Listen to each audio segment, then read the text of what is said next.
All right, well, welcome everyone to our Evening with the Expert series. This is our third of three in this current series. My name is Taylor Madden. I'm with NAMI Multnomah, the Community Engagement Coordinator.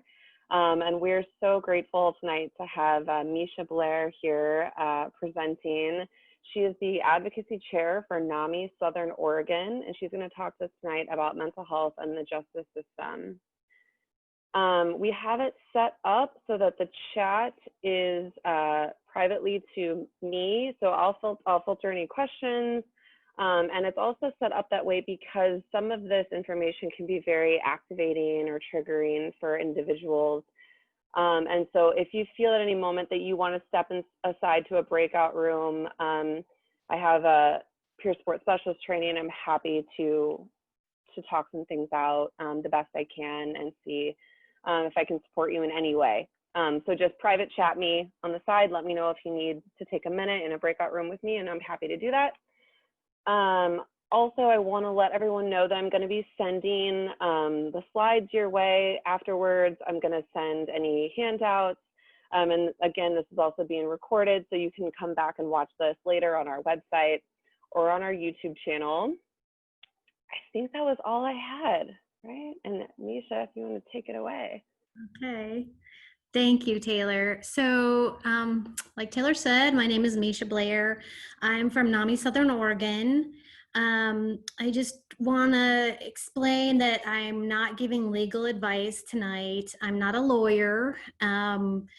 In fact, I hesitated to do this when I was invited because I felt like people would rather have a lawyer, but it's very difficult to get a lawyer to do something like this. So I agreed to come on, and basically what I'm doing is I'm sharing the experience that I've had with my family and as advocacy chair over the last 5.5 years.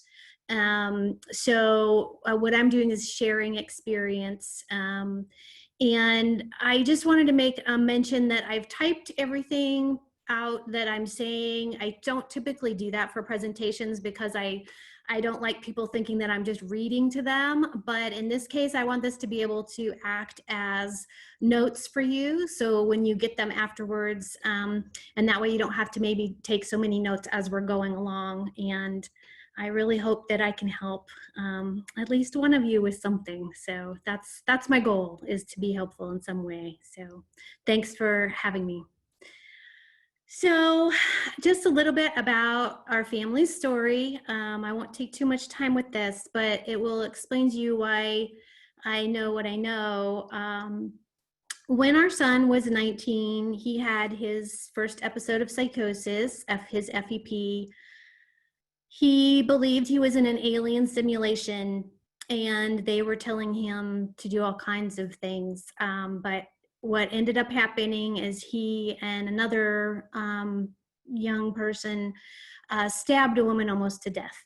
So he has now a 10-year mandatory minimum sentence in prison, and has pleaded guilty to charges like attempted murder. So that is just kind of in a nutshell. I put a couple pictures up here because I just wanted people to be able to see that he's just a normal boy and fun-loving and sweet. And I just wanted to make sure that I gave a little nod towards that during this presentation. So thanks for letting me do that.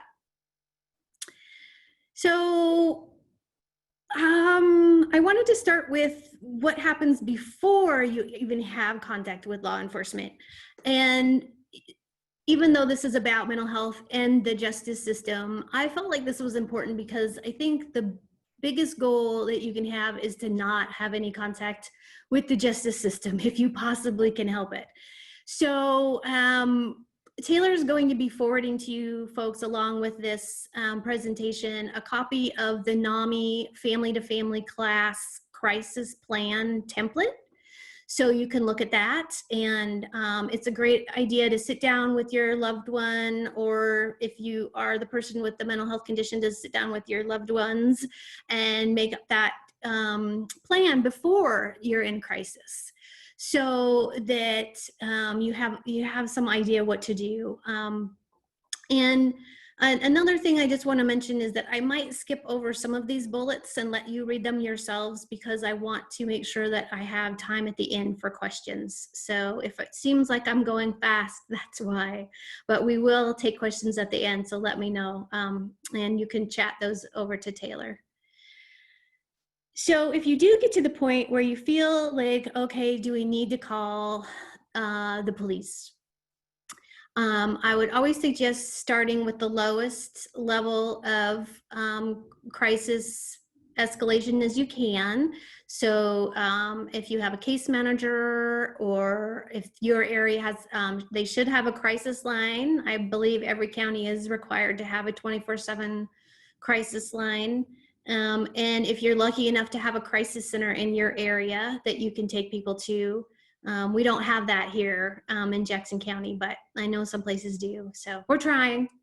If you do have to call law enforcement, I would really suggest that you ask for a CIT trained officer. So this will depend on if your area has CIT trained officers, but and that might be a good thing to find out ahead of time. Also, call your local PD, ask them, do your officers get CIT trained? CIT stands for Crisis Intervention Training. Actually, I think it's Crisis Intervention Team Training. And that sort of helps them with understanding, having a little more compassion, and focusing on de-escalation instead of just arrest.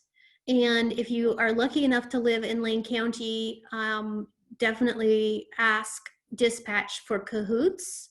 Cahoots is a mobile crisis response team in Lane County, and they are non-police, so they cannot arrest someone. They do not carry a weapon, and they have about 10 times the amount of training in de-escalation as a CIT trained officer.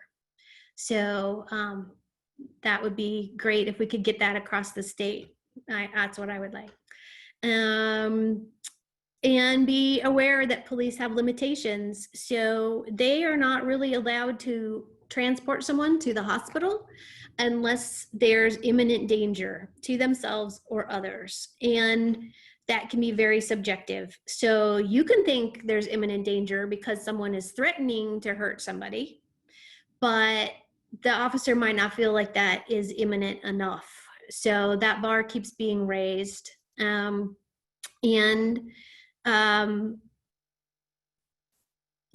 don't have expectations of what's going to happen, but also don't feel guilty about having to make that call.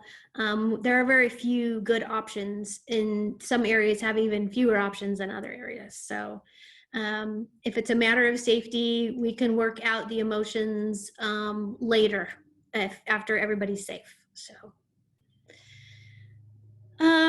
post-arrest and pre-trial.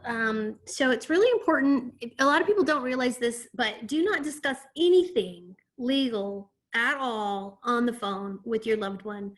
Even if it's that first initial call, it is being recorded. They're always collect calls, so they'll come to you and it's recorded from their system. So don't even say anything like, how could you do blah, blah, because that is admitting in the DA's eyes that you think they did it.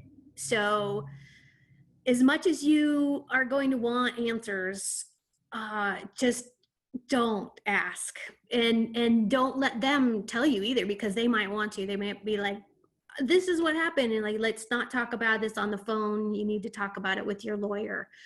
And then some essential safety concerns. So like the very first moment of the arrest, say you're going to be wanting to make sure they get their medications, like if they have eyeglasses and they don't have them, you can call the jail, ask for medical, and use terms like disability, physiological illness. The jails have a legal responsibility to take care of people's illnesses. So go ahead and let them know that you know that, and that they can't get away with ignoring it. And go ahead and drop NAMI if you need to, use that term. And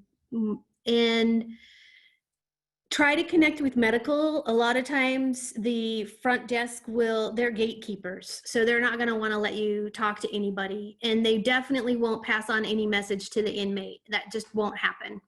So try to get a contact in medical if you can. And they can sometimes be a good connection for you later on too. Be careful about suicide watch. What I learned was that because of the level of the charges that my son had, and it was the first time he'd ever been arrested for anything, and he was so young, they automatically put him on suicide watch. And what that entailed was they put him into solitary confinement, which in our county jail is an 8x10 cell. And he had no contact with the outside world, which included no phone calls, no mail, in or out. He could not have any reading material or even his eyeglasses. So he was 19, psychotic, in a little cell with no contact and couldn't even see. So being able to contact medical and talk to them about that and at least get him his glasses was something that I actually managed to do and make happen. And I think that was just one little step, you know. And I'll talk more about solitary confinement later, but one thing to know is that in some county jails, there's a lot of latitude in different counties what they do in their own jail. But in our county jail, for instance, inmates can choose to be in isolation. And he was so scared and paranoid at this point that he chose to be in isolation. He was in there for about 3 months. So that did not do well for his mental illness. And we'll talk more about that later. So in some more important communications, I get this question all the time. How do I find a good lawyer? And God, I wish I knew the answer. I really do, because it's a very difficult and important decision. But I would say that the biggest resource you have for finding a good lawyer that has experience with mental illness is your family support group. So that's what I mean by FSG, if any of you don't know that term. So the NAMI Family Support Group, you can go to those groups. They're free if you haven't been to one before, and there are guaranteed to be other people in there that have had some kind of interaction with law enforcement and the justice system. You may be able to, they might know of a good lawyer for you in your area. You'll get people tell you to go to the bar association. Sure, they'll tell you of lawyers in your area, but they're not going to tell you, they're not going to know who has actual experience with mental illness, and it can make a huge difference. And if you could ask your loved one to sign a release when you do find out who the lawyer is, whether you are hiring one yourself or if it's someone who's appointed by the court, that allows them to speak back and forth. And then that's ways that you can communicate with your loved one about legal stuff. So you still can't talk to them on the phone about it. So aid and assist is a term that not everybody's familiar with, although some of you might be. Aid and assist is where the person who's arrested is determined to be mentally incapable of handling their own defense and aiding their own defense. So they get sent to the Oregon State Hospital typically to be returned to competency. And if you feel like your loved one is incapable of understanding what's going on, like if we had known that our son thought that he had aliens telling him what to do, we would have been raising that flag big time. And we did not know, unfortunately. So if you do know something like that, raise that flag. Even before you get a lawyer, you can start pushing for that, because the jail is responsible for determining, for getting that evaluated. And at the same time, you want to get your lawyer to start looking at psychiatric evaluations immediately. What happened in our case is our son sat in the county jail for 6 months before he got a psychiatric evaluation. By that time, he was in a completely different space. he had been receiving medication. Someone at the jail decided he had schizoaffective disorder and started giving him medication, which was a good thing for him. It helped his symptoms, but it did not help with the diagnosis that was being given by the psychiatric evaluator for his defense. So what happened is he was over medicated and flat affect, so it wasn't showing emotion, and the evaluator that came in decided that he had antisocial disorder. And what happened is that just completely threw out his case, and the lawyer just quit trying and basically told him to plead guilty. So we had no option for guilty except for insanity, which would have been the appropriate finding, in our opinion, of course. But that diagnosis of schizoaffective disorder has held for 5.5 years. So we are very much more confident that that is correct. And there's been no indication of antisocial at all. So that one misdiagnosis, because it waited too long, completely changed the outcome of our son's life. Which brings me to the next point. And this, again, is not legal advice, but in my opinion, if you know that your loved one's mental illness contributed to the crime, the DA's office won't take that into account if they don't know. So I wish that we had known and we had been able to tell the DA's office so that they could work towards something more like mental health court or guilty except for insanity, which I'll go into next here. So that's a lot of information in a short amount of time. I would like to take just a quick moment to take a deep breath. I need it, for one thing. But if you all could just, like, even if you're willing to close your eyes for a moment and just take a deep breath and feel your toes, wiggle your fingers, and open your eyes. I can't see a lot of you on the screen right now, but how many of you have recognized something that I've talked about so far? Anybody? Yeah. So I just wanted to, thanks for raising your hands, those that did. I just wanted to do that because I wanted to remind people that you're not alone. There are a lot of us that have had some part of this experience so far, and it helps to remember that we're not alone and that there's support out there. So even if there doesn't seem to be a lot of good answers. So Taylor, is there anything we need to? Okay, I'm going to keep going then if everybody's ready. Okay. So we get a little ray of hope right now, which is good. We can use one. Mental health court is not available in all areas, but it's becoming much more prevalent. Mental health court is what's considered a post-arrest diversion program.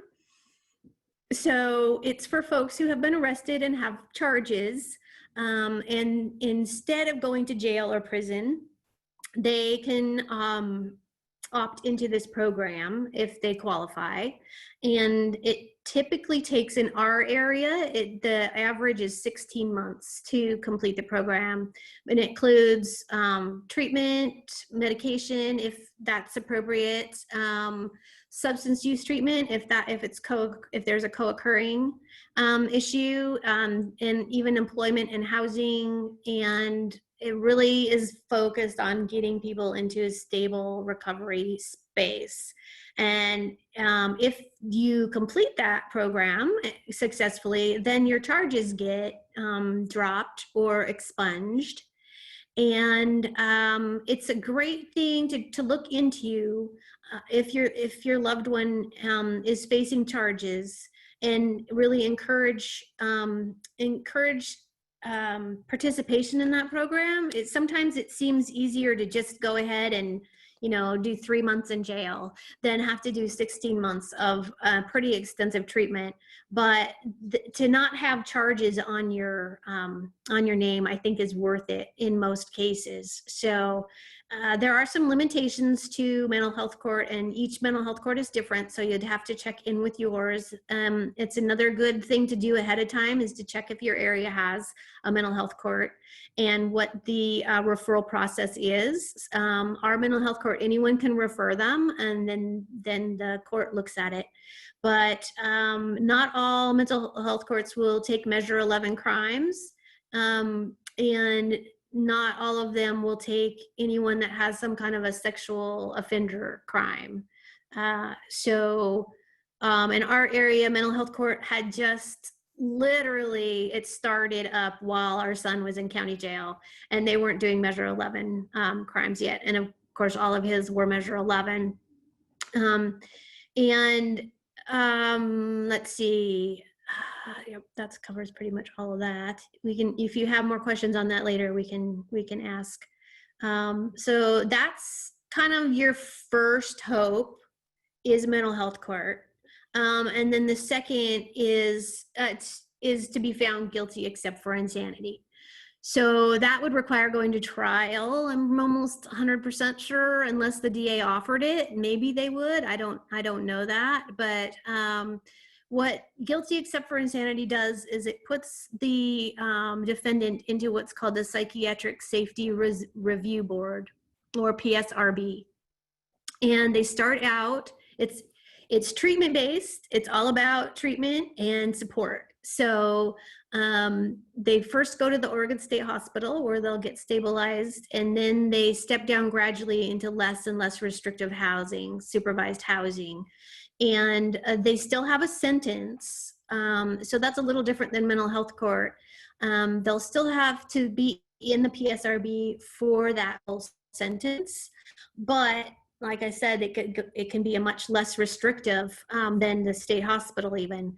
And the DA, typically what I understand is that the DA will push for the longest sentence possible for that crime if they go to the PSRB. And I believe that's because they still think that people use mental illness as a way to get off easy. So they don't want them to get off easy. So whatever, I mean, it's still less restrictive. It's still focused on treatment. So, you know, you guys have to kind of decide that for yourselves. Is it worth being on the PSRB for 20 years instead of being in prison for 10? If we had that choice, I would say yes. That it would be a no-brainer, just from the experience that we've had with prison and what that looks like. And the recidivism rate really points that out, I think. The recidivism rate is the rate of reoffending. So that's what recidivism means, like how many people go back to jail after they're released. So they end up back where they were. The recidivism rate for the PSRB is 0.49%. So less than 0.5% in Oregon. Whereas the recidivism rate of state prisons is 83%. So that is the difference right there between a supportive treatment-based system and a punitive system. It doesn't get any more black and white, in my opinion. But the district attorney is still very much focused on convictions. That's how they get reviewed, the DAs, by their conviction rates. So there's still a lot of pressure to get convictions and get defendants to plead guilty so that they don't go to trial, expensive trial. And that brings us kind of back to Measure 11, and I'm going to explain what Measure 11 means a little bit more for those of you who aren't familiar with that term. Measure 11, it was passed in Oregon. It was meant as a 3 strikes you're out law. So it was meant to catch the worst of the worst criminals and make sure that they have to serve the full sentence of their sentence. However, it wasn't really written that way. And for instance, in our case, it was the first time our son had he never even had a speeding ticket, like nothing. And he ended up with Measure 11 crimes. And they are not always violent crimes either. They can be drug related. They can be, they can even be threatening assault. So sometimes people who threaten someone with a knife, it could end up being measure 11. And what that means is that they have mandatory minimum sentences. The judge has no ability to make it any lower than that mandatory minimum. So the one sentence or the one charge that our son had, for instance, the conspiracy to commit murder, had 120-month minimum sentence, 10 years. And so even though the judge said I wouldn't give this if I could, make it different, I have to give 10 years. And there's no chance of parole on a mandatory minimum. They have to serve that full sentence. So no matter whether they're good behavior or not, it doesn't matter. And what Meesha, we had one comment that someone said that they actually know that probation violations could end up being a measure 11 as well. Wow, that's horrid. Thank you for letting me know that. So measure 11 is not really being used the way that I think the voters thought it was going to be intended to be used when they passed it.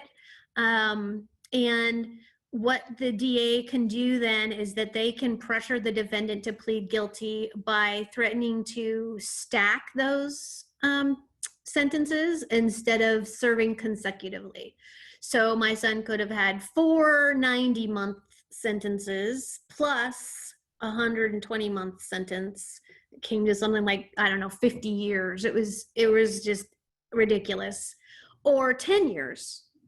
So you're 19 years old, you're mentally ill, first time you've ever had any experience, and you're told you can choose 50 years if you go to trial or 10 years if you plead guilty. And you did it, and you feel guilty. What are you gonna do? So that's exactly what happened. Our son pled guilty. And of course, the judge asks at the hearing, do you understand? And he said yes, but he didn't. So what 19-year-old understands what 10 years feels like anyway? So that's just something to be aware of, and to try and, again, it's important to try and find a good lawyer that will help your loved one to understand what that means and really push for some of these other options. So that brings us to prison. And as I mentioned, it's very punitive and not treatment-based, yet our prisons hold more mentally ill than our state hospitals do. And this is across the country. It's not just Oregon, but 40 to 60% of prison inmates have a diagnosed mental condition. That's just the diagnosed ones. So we don't even know what the real number is. And I think one of the reasons that keeps perpetuating is that prisons are better funded. We all know how hard it is to get funding for mental health, but we build new prisons all the time. If your loved one gets a prison sentence, or God forbid you get a prison sentence, it's going to be a long haul. So if you don't already have one, find an FSG, find a family support group and a therapist, and I am not kidding, make it a priority. You are going to need it. And I wish I was exaggerating, but I'm not. It is really hard to keep going every day. It really is. So having other people that can support you and understand what you're going through is really important. And then just a caution note here, in some areas you might be reading in the newspapers about how the Department of Corrections is improving their mental health treatment. And I have looked into those newspaper articles and news articles, and every time it has always been the facility at Salem.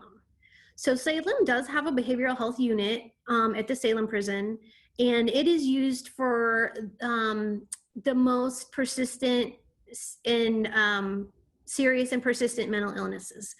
And for instance, so those people that are perhaps, throwing feces or screaming inconsolably, But there are at least 7 other facilities in the state that have mental health designees in their facilities.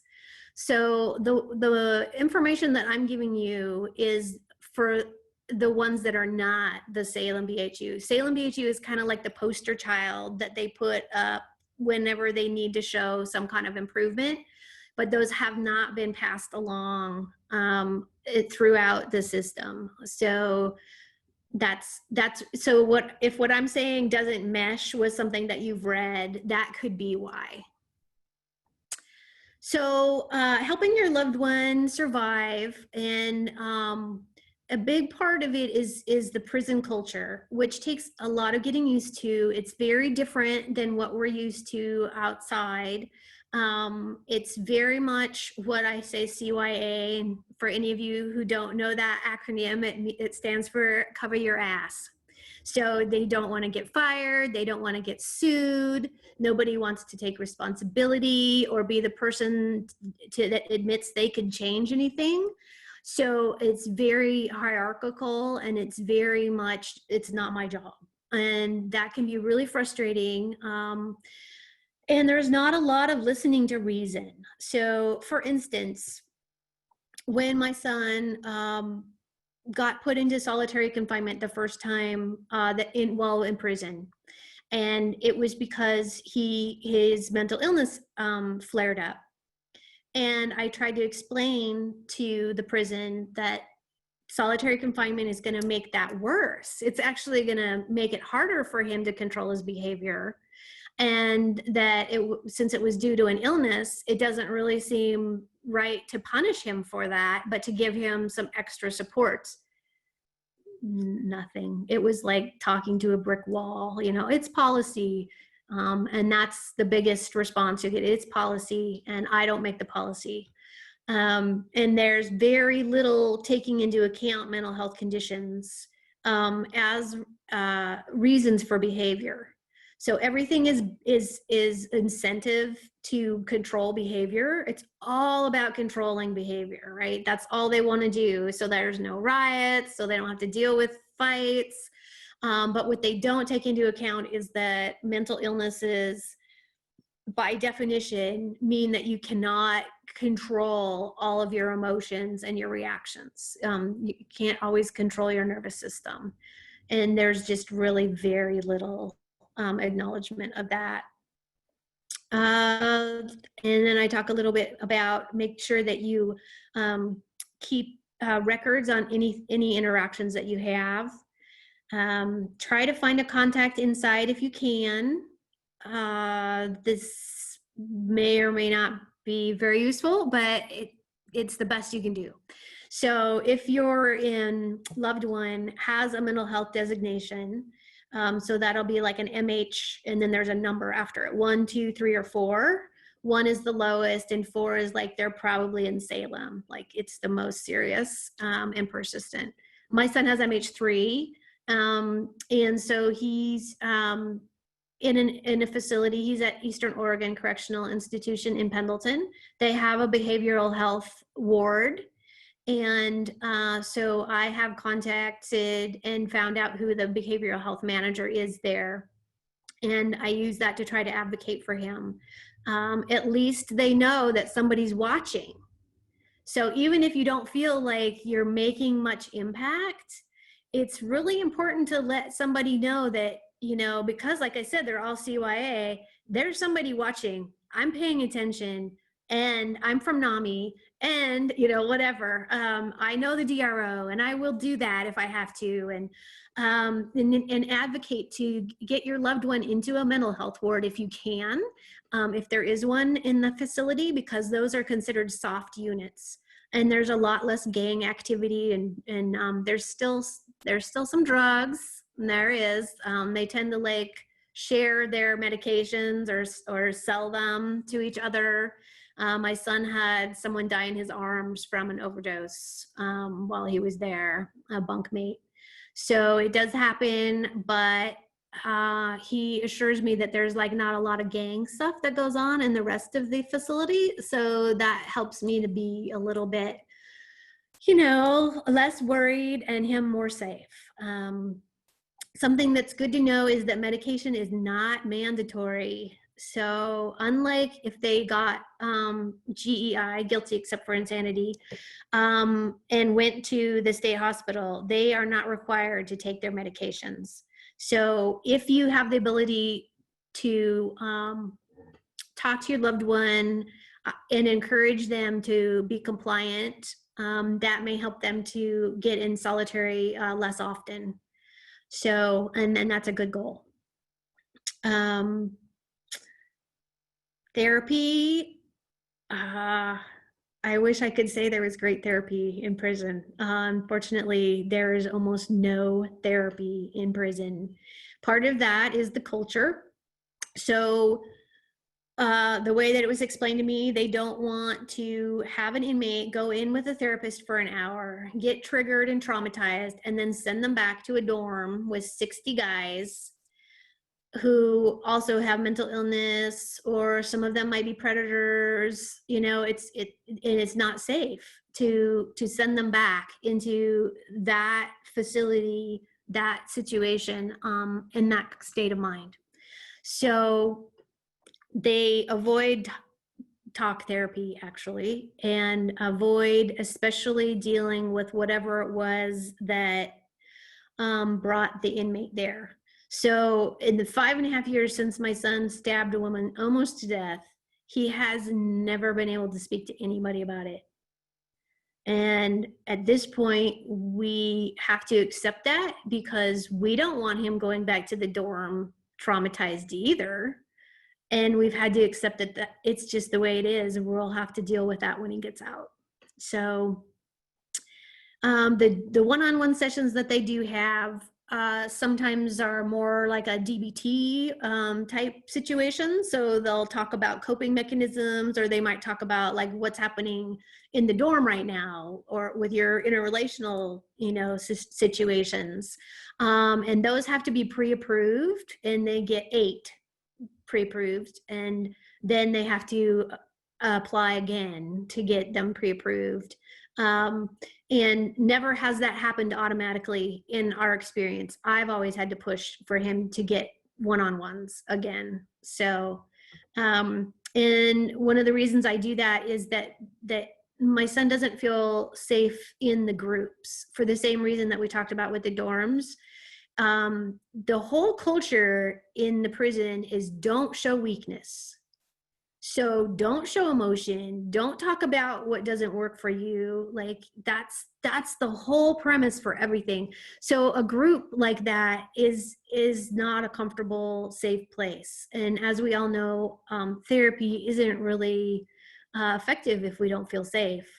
So that's why I always push for him to get the one-on-ones, because at least then he has somebody to talk to about something.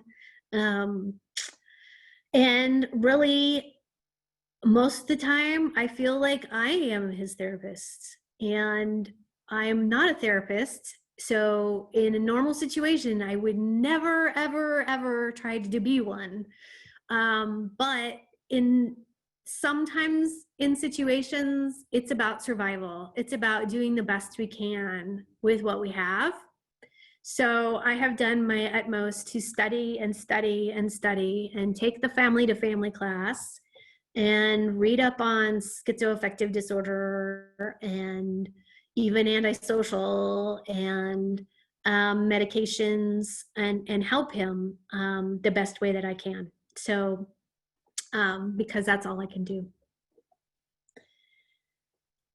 Deep breath, right? Whew. Okay, so now we get another fun one, solitary confinement. I'm going to talk to you about a little bit. This is something that is a pet project of mine, because I think it is absolutely unacceptable that we are using it in our state, especially for mentally ill, for people with an MH designation. So solitary confinement, for any of you who don't know, is a small room that they're locked into with no one else. There's no contact with other human beings. So that's the whole point of it. is to punish people by cutting them off from the outside world. So it's typically a 10 by 10 room. If you're lucky, that would be like big. And there's no phone privileges. There's no personal possessions. So no TV or radio. A lot of the times there's no window. In my son's facility, it's up high and it's frosted. So you can tell if it's day or night, but that's it. There's no, like, you're not seeing the sky or trees or anything. One thing that I like to let people know of is a lot of people have the misconception that it's only used for the worst of the worst. So you assume, sorry, I went too far. You assume that it's because someone shivved someone, right? Then they shouldn't be in general population, right? But that's not the case. Vera Institute for Justice came in and did a report on the Oregon Department of Corrections. So this is for our state. They found that the number one charge that was used to assign solitary confinement was disrespecting an officer. So if you imagine someone who's like manic, right? And they're having a manic episode and they get triggered and an officer tells them to go somewhere, like go sit on your bunk, whatever. And they say, F you, right? Or it doesn't even have to be that egregious. It could just be like, they'd say no, you know, then they're disobeying an order. And that can also send them to the hole. And in our state, the maximum amount of time that someone with a mental health designation can go into solitary is 30 days. The Department of Corrections considers that to be short. So before that was changed, the average time that someone with a mental health designation might end up would be 90 days, 3 months with no contact with the outside world. And so now the maximum is 30 days. However, when I toured EOCI, I asked them, well, what's the average? They said 30 days. So it's actually also the minimum, turns out. So at least in practice. So I just really think it's important that people understand what this extreme sensory deprivation can do to someone with a mental illness. It escalates any symptoms that they're having of psychosis, mania, anxiety, depression. It can also create new mental health conditions, of course. I mean, I think it would for anyone. PTSD, fear of small spaces, fear of large spaces. You know, it's just, so I would like to just take a moment to share something that my son wrote me one time when he was in solitary confinement. And he says, "Hi, Mama, I'm sorry I went to the hole on Mother's Day. I know I'm a bad son. I'm sorry. I miss you. I just want to come home. I had, and then he says, I'm already starting to hear things. Scuttling legs, the brush of fabric against concrete, my name being whispered behind me. It's very disconcerting, seeing bugs flying around, people's faces, shapes, eyes coming out of the walls. Please write me when you can. It helps a lot, more than you'd think. I know you're busy though." So I know that's kind of hard to hear, but I wanted to just insert a little bit to remind us that we're talking about real people here who have real sadness and difficulties. So anything we can do to keep them out of solitary confinement is super important. And also the Department of Corrections will talk about special programs that they offer, but at EOCI, I went there, the special programs are offered in this tiny room that was a cell that got converted to a classroom, and they had to have special desks in place so they could shackle them to the desks while they're getting their program on mindfulness and coping mechanisms. and there's only 6 desks that can fit in there. So out of 150, they have 150 solitary confinement cells. 6 people can go into a program at a time. And so what they do is they save those programs for those with the longest sentences, which are not the mental health designees. So it's the folks with 90 or 180 days. My son didn't even know they had those programs. They didn't even bother telling him about it. So how to help your loved one. This is just a couple photos. The upper right here is, this is their yard. When they talk about, oh, they get to go to yard an hour a day when they're in solitary. This is the yard. It's basically moving them from their indoor cage to an outdoor cage. This is actually a nicer one than the one at EOCI. It had a big concrete wall around it so that you couldn't even see hills or anything. Nothing green. And then this on the bottom left is the cages that they hold them in while they're processing them into solitary confinement. So helping your loved one to survive solitary confinement, I believe we can like really, I'm running low on time, so I'm gonna consolidate this down basically into that top bullet. Understand that the reason that they're there is due to their mental illness, and that it's not something that they did purposefully wrong. It's really frustrating sometimes, and it's hard to say, well, why did you stop taking your medication? Or why did you talk back to the guard? You know better, you know, and we have to remember that they can't always regulate their nervous system, and they really need us to support them and not make them feel worse because they're already feeling really bad. And again, medication is not mandatory. So when you write to them, remind them to take it. Sometimes they'll think this is the only thing I have control over. They don't even think that, maybe like consciously, but it's like the one thing that they can control. I can refuse my medication, and really it only hurts them the most. And can immediately contact your inside person, email them, put it in writing that you know that this is not good for your loved one's disability. And if you need to CC the DRO. And join efforts to end solitary confinement. That's my little plug for my personal pet project. As far as supporting your loved one through prison in other ways, one of the biggest things that they've found that helps reduce recidivism is keeping contact with the outside world. So if you can keep money on your phone account so that they can call you, that's a really, you know, write them regularly, support any hobbies that helps keep them from being just idly sitting there, and accept that you're going to have to recalibrate your expectations. So our loved one, you know, our son, Mike, he had a full ride to college. Our expectations were one thing before he got arrested. Then they got reduced and then reduced. At this point, we are down to basically just survival. Our goal is to keep him from killing himself while he is in there. That is our goal.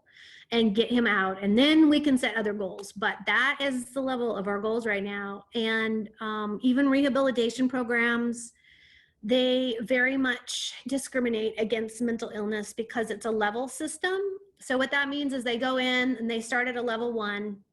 They have to have good behavior for 12 months to get to level 2, another 6 months to get to level 3. Anytime their illness erupts and they get sent to solitary confinement or they get written up, it goes back to one. It goes back to the very day 1 again, and they have to start over. So my son, at 5.5 years, has yet to qualify to even apply for any rehabilitation program. He had all these desires of things that he wanted to do when he got in there, but he cannot. His cyclical nature of his illness means that he'll have, you know, a burst about every 12 to 18 months. And so they bump him back down to level 1 and he has to start all over again. And it's really just set up to fail. at this point. He's not even talking about trying to take a college class or trying to get into a rehab program. And again, it's one of those things I've talked to them about, but they won't, the prison won't listen. Whatever you do, don't give up on them. And that can seem obvious, but it's also really hard because it's your life too. And it can sometimes feel like it's overtaking your life. But there are so many people inside that have no one, that it really makes a big difference if they know that you are still loving them. And this is my final slide, and then we can try and get some questions. Advocating is a really important way that we can maybe try to make things better. So especially right now with all the focus on justice reform, this is a great time for us to write our elected officials, get involved with Disability Rights Oregon, that's DRO, you heard me mention them a couple times, and support efforts to increase diversion programs to keep people out to begin with. That's really, I think, really key, and focusing on treatment rather than punishment. And if you like to have an example of something to push for, Google Cahoots, and I've got it written down there, in Eugene, and see a successful program. All right, so that's a lot of information, and I went for longer than I wanted to, but I hope that was worthwhile and felt worthwhile to you all. So I'm open to take some questions now. Taylor, if there are any. Yeah, I just want to first give you a round of applause. I know that it's hard to do over Zoom, but you are such an inspiration. You are so strong. I know that we all appreciate you for being here. So firstly, thank you. Secondly, I want to say that this is really challenging stuff. I know I was tearing up a few times, and I know a lot of us feel very emotional about this. But I want to say that everyone who's in this room right now, you guys are taking a step in the right direction by even being here. So check off your list. You got to celebrate the little steps sometimes in these big fights. So thank you everyone in the audience for being here. I do have someone who has said, let's see, do you think us peer support people with certifications and experience could help if we could get CERT or cohort and reach in through the Justice Department side, as it seems there's more funding there? Thank you for your insight. I have tried. Had a friend inside. That's a great idea, and I have tried to propose that idea at my son's facility. I asked if we could get somebody to come in and lead a connection group, which is that what you're meaning? I'm not sure. I'm not familiar with CERT, but I was trying just for a connection group, because I thought if we could get one of those started inside for a peer group, that might be a really great possibility. But they didn't even reply. They weren't even interested in opening the discussion. And after what my son told me about his concerns with groups, I didn't feel like it was worth pushing it further. But I know it has happened in other states. You might have read about that in the Advocate magazine. There was an article about that, how one state started a connection group in the prison. So if there was a prison in your area and you are willing to be that person, that would be a lot easier for you to start it than it would be for me to suggest that somebody 400 miles away from me might want to start a program. And there's not even a NAMI in Pendleton that I've been able to find. So there's someone that says that there is a group in Portland called Iron Tribe. They do peer support for people who have been incarcerated. So that's a good thing to share with the group. Also, guys, feel free to unmute yourself if you want to ask a question as well, or say anything. We have a few more minutes, so just feel free to. Could you repeat that group that you just said, Taylor? It's called Iron Tribe. Iron Tribe, and it's for people that have been, past tense, or are incarcerated. I believe they do work with both groups, but the people who founded the group, I know them. And they are all people who have been incarcerated. And my understanding is that they go into some of the prisons here in the Willamette Valley and provide support to people who are currently incarcerated. I and don't quote me on this because I'm not a member of the group, but I believe that they also try to help people with things like finding housing and employment after they get out. And I'd like to mention something really quick that's related. It's not directly about this, but some people may be aware that there's a situation in California where I believe it's either Chino or Chico prison, where there was a large number of COVID positive patients. And they decided for some unknown reason to divide that group of about 700 people with the COVID and send them out to different prisons. And right now, about a little over 100 of those people sent to San Quentin. And right now, San Quentin is got like it's either 1 in 3 or 1 in 4 people with COVID. It's a large prison. And so, and San Quentin went from being a prison without anybody who had COVID in 30 days. They went from nothing to 1 in 4. And Yeah. so, And we had our first case at Eastern Oregon Correctional Institution came on Monday. yeah. So the reason that I'm bringing that up is because a couple of years ago in California, I have a friend who's incarcerated in California. A couple of years ago, there was a thing called Proposition 57, and that was to ensure that people who had been in for a long period of time on a nonviolent charges would be released. I have a friend who he's incarcerated right now. He's been in for over 20 years. He went in he was 3 strikes. His last strike was a weapons possession. And so anyway. I'm sorry. So anyway, I digress, but I just want to get back to mental health and justice system just because we're running out of time. It's 7 now. So yeah, sorry. No, it's important. Thank you. I just want to also get to any questions. And the COVID stuff is very important. I don't usually make a plug for much, but last week tonight, John Oliver does a really great episode talking about COVID in prison. And so you can watch it on YouTube. It's very informative.